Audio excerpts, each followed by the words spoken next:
네, 오늘은 늦생시 읽어보겠습니다. 이게 뭐냐? 네, 늦었다고 생각할 때 시작일 경우가 많다. 부제. 네, 기업 이름 풍산 이렇게 나와 있습니다.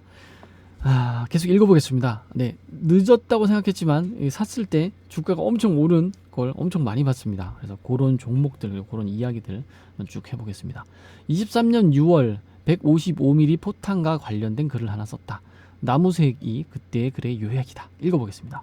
1번 1차 세계대전까지만 하더라도 포탄의 크기가 나라별로 대포에 따라서 제각각이었음.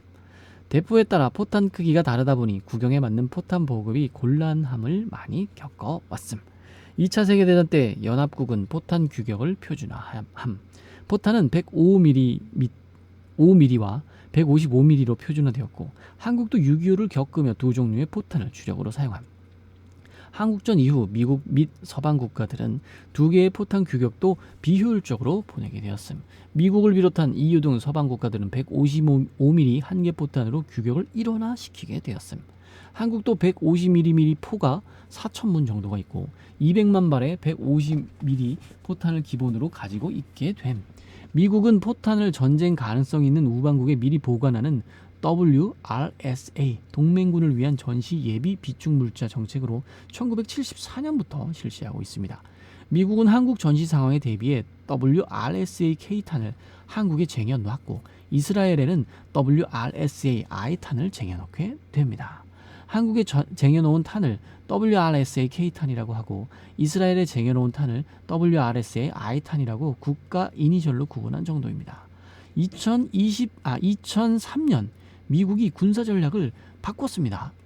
타국에 보관하며 관리 비용이 많이 드는 WRSA 탄을 폐기하고 수송선에 탄약을 미리 실어놓고 필요시 전장에 달려가는 방법이었습니다. 미군은 한국에 쟁여놓은 60만 톤 5조 원 규모의 280종의 탄약과 미사일을 한국에 거의 고철값 수준으로 넘겨주게 된 거죠. 미 본토로 가져가도 폐기를 해야 하는 상황이라 운송비와 폐기 비용이라도 아끼기 위해 거의 공짜로 넘겨준 것입니다. 미국이 보유한 155mm 포탄 160만 발이 한국에 넘어와서 한국의 155mm 포탄 보유량이 200만 발에서 360만 발로 늘어나게 된 거죠. 러시아가 우크라이나를 침공하는 양국 간의 포격전이 벌어지게 됩니다. 러시아와 우크라이나는 모두 구소련의 150mm 포탄을 사용하는데 우크라이나에 포탄 공장이 없어 포탄 재고가 빠르게 소진이 되고 있었던 것이죠. 우크라이나의 소련제 포탄이 고갈되는 상황이 되자 미국이 160문, EU가 100문 이상의 155mm 야포와 포탄을 지원하게 됩니다. 우크라이나는 하루에 3,000발 정도의 155mm 포탄을 소모하고 있는데 포탄이 얼마 남지 않은 급박한 상황이 되었습니다. 미국은 이스라엘에 넘겨줬던 WRSA 155mm 포탄 30만 발을 우크라이나에게 보내주었습니다. 이스라엘 포탄까지 거의 소모가 되자 미국은 한국에 넘겨줬던 WRSA-K 160만 발 중 50만 발을 대여해 갑니다. 이 대여한 건 뭐죠? 다시 갚는다는 건가요? 대여라고 했지만 판매라고 보는 게 맞을 듯합니다. 한국은 WRSA 155mm 포탄 160만 발 중 50만 발을 빌려주는 형식으로 넘겨줬지만 미국은 그 포탄을 돌려주는 게 아니라 한국 방산기업이 생산한 신상 포탄으로 돌려주기로 계약한 것입니다. 다시 한번 읽어보겠습니다. 미국은 그 포탄을 돌려주는 게 아니고 한국 방산기업이 생산한 신상 포탄으로 돌려주기로 계약을 한 것입니다. 아직 미국이 발주하고 그 포탄을 생산하면 그걸 미국이 가져가는 게 아니라 한국에 돌려준다는 것이죠.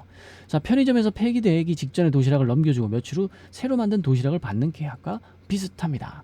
포탄도 보관기한이 있어 유효기간이 지나면 폐기하고 있습니다. 1974년에서 78년에 만든 오래된 WRSA K 포탄을 넘겨주고 새로 만드는 포탄으로 채워넣는 것이라 계약 자체는 나쁘지가 않습니다. 현재 한국의 155mm 포탄은 풍산에서 만들고 있습니다. 풍산의 주가도 꽤 오르고 있는 듯 합니다. 자, 2024년 12월 1일경 한 3만원대로 유지하던 풍산기업은 5월 3일 기준 43,700원 풍산기업.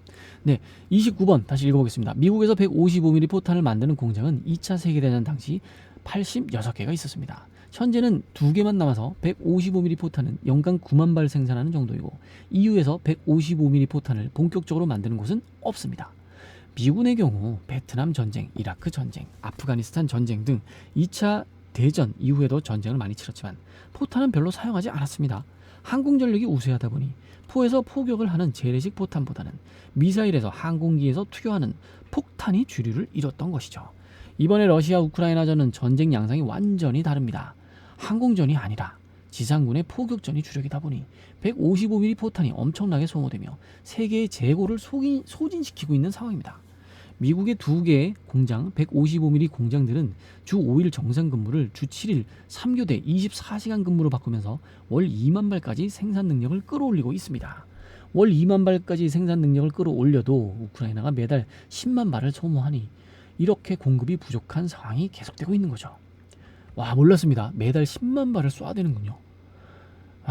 네, 그렇습니다. 155mm 포탄의 가격은 미국 수출 가격 기준 1발당 800불 정도이고 한국은 1발당 100만원 내외로 알려지고 있습니다. 잠깐만요. 그 800불이면 한 1000만원 정도인가요? 이게 맞겠죠? 잠깐만요. 100불. 제가 이게 달러가 계산이 안 돼서 1000달러. 1000달러가 100만원 정도고, 예. 800불이면 아무튼 우리나라 100만원보다는 더 높습니다. 미국 육군은 미국 정부에서 월 9만 개까지 구입할 수 있는 예산 지원을 요청하고 있지만 언제까지 전쟁이 계속될지 모르는 상황입니다. 야, 이게 100만원 차이만 나도 9만 개면요, 엄청난 차이입니다. 제너럴 다이나믹스 등 포탄을 만드는 2개 방산 기업 시설을 확장하기 애매한 상황인 것이죠. 이번 전쟁이 끝나면 미국과 EU 등은 우크라이나 전쟁으로 소모된 155mm 탄약 재고를 다시 채우려고 할 것입니다. 우크라이나전에서 포탄 재고 부족을 크게 겪었던 만큼 글로벌 표준인 30일치가 아니라 45일에서 60일치 재고를 비축할 듯 합니다. 미 국방부 기밀 문서가 유출된 이슈 잠시 죄송합니다. 미국 국방부 기밀 문서가 유출되어 이슈가 된 적이 있었음. 이 비밀 문서에는 한국과 관련된 내용의 탄약에 관한 것입니다. 대통령실, 국가안보실, 외교비서관과 국가안보실장 간 논의된 것이 33만 발의 155mm 탄환에 대한 것이었음. 한국이 탄약을 미국으로 보내면 미국이 우크라이나에 그 탄환을 바로 보낼 듯해서 부담스러우니 한국은 폴란드에 탄약을 판매하고 폴란드는 한국에 판매한 탄약을 저장한 후 자체 보관한 기존 탄약을 우크라이나에 보내는 것이 좋지 않은가 하는 논의 내용이 언급되고 있습니다. 풍사는 한화 에어로스페이스의 K9 자주포에 쓰이는 155mm 포탄을 2년간 1647억 원어치 공급한다는 공시를 하게 됩니다. 155mm 포탄은 탄두와 신관, 장약 등이 한 세트인데 풍사는 탄두만 만들어 넘겨주고 한화가 완제품을 폴란드에 납품하는 방식입니다. 100만원 내외의 포탄 가격 중 포탄 가격이 40만원 정도라서 1647억 원의 납품 수량을 2년간 40만 발 납품으로 봐야 할 듯합니다. 엄청나네요. 폴란드와 K9 포탄으로 공급하기로 한 것은 155mm의 포탄 10만 발인데 40만 발이 납품된 것을 보면 나머지가 그 부분으로 보입니다. 155mm 포탄을 만드는 곳이 세계에 몇 군데 없다 보니 풍사는 5년 이상 풀가동해도 부족할 정도의 수주를 받은 상황인 거죠. 대단하네요. 위 글에서 아래 풍산의 주가를 보고 다음과 같은 댓글이 달렸습니다. 네, 그러니까 2023년 5월 3일경 풍산의 주가는 43,700원이었습니다. 자, 이렇게 언급을 했을 때 댓글은 이렇게 달렸죠. 갑자기 풍산 주식을 사야 하나 싶네요. 일반인에게까지 풀린 정보면 이미 가격에 반영되어 있습니다. 이래서 물리나 보다 뒷북치고 있고 지금은 털고 나올 시기입니다. 하하하. 네, 이런 재미난 글이 달렸는데, 자, 시간이 지나 올해 6월 8일에 금보다 동, 즉 구리가 좋을지도 모른다고 이야기를 언급했습니다. 이게 바로 늦생시입니다. 늦었다고 생각할 때 시작해도 좋다는 거. 자, 구리 한번 언급하셨고요. 위 글의 한 줄 코멘트를 보면 다음과 같죠. 구리의 사용 범위가 확대되고 중국 경제 성장 방향을 전광리와 AI로 잡으면서 구리 수요는 빠르게 늘어나고 있음. 반면에 구리 공급에는 여러 가지 차질이 발생되고 있음. 변수는 미국과 관세 부과임. 올림픽에는 금, 은이 좋지만 투자에는 동, 즉 구리가 괜찮을 수 있음. 다만 금과 은의 보험은 성격이 추가로 있어서 포트폴리오에 넣어두면 마음이 편해집니다. 네, 구리 가격이 올랐을 것 같을 때 투자하는 방법은 다양합니다. 첫 번째, 칠레 ETF입니다. 칠레는 구리 수출 의존도가 높은 국가입니다. 칠레 ETF는 구리 가격에 연동하는 패턴을 보이고 있죠. 네, 25달러 정도였습니다. 즉 한 1년 전 잠시만요. 이게 몇 년도 거죠? 네, 2024년 11월 8일 월 24. 네, 아무튼 한 6개월 전쯤에 구리의 가격은 그때 당시에 25달러인데 지금은 31달러. 네, 많이 올랐습니다. 국장에 투자한다면 풍산도 대상이 될 수 있습니다. 풍산은 국내 최대 구리 가공업체로 구리 제품 판매 비중 70%, 포탄이나 탄환 등 구리를 활용하는 방위 산업 비중이 30%로 구성되어 있습니다. 구리 가격과 방산 산업 수주의 주가가 연동되는 구조죠.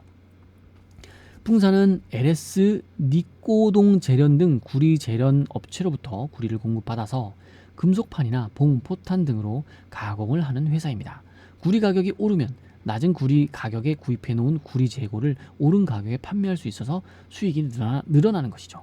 지지부진해 보여도 이런 주가 계속 보면 점프하게 되어 있습니다. 자, 6월 8일 이후 주가 지금 107,100원입니다. 와, 이게 2배네요. 네, 엄청납니다. 2배 이상입니다. 네, 한 줄 코멘트 1%를 읽는 힘, 이건 책입니다. 네, 책에 메르의 인사이트에서 다음과 같은 이야기를 했습니다. 개별 기업에 대한 이야기는 아닙니다. 당시에는 잘 느끼지 못하고 거래하지만 가격이 싼 것은 이유가 있고 비싼 것은 비싼 가치를 하는 경우가 많다. 투자하려는 건의 협상 과정에서 요구하는 조건이 쉽게 수용되면 좋아할 게 아니라 내가 모르는 문제가 있는 게 아닌지 긴장해야 한다. 좀 비싸기는 해도 괜찮은 물건에 투자했다라는 생각이 들 때 보통 좋은 투자 결과가 나왔다. 주식도 비슷한 것 같다. 그리고 구리 가격이 오를 것 같다고 구리를 사는 것은 아마추어다. 네, 칠레 그리고 풍산 기업이 구리 관련주였군요. 네, 오늘도 하나 배워갑니다. 감사합니다.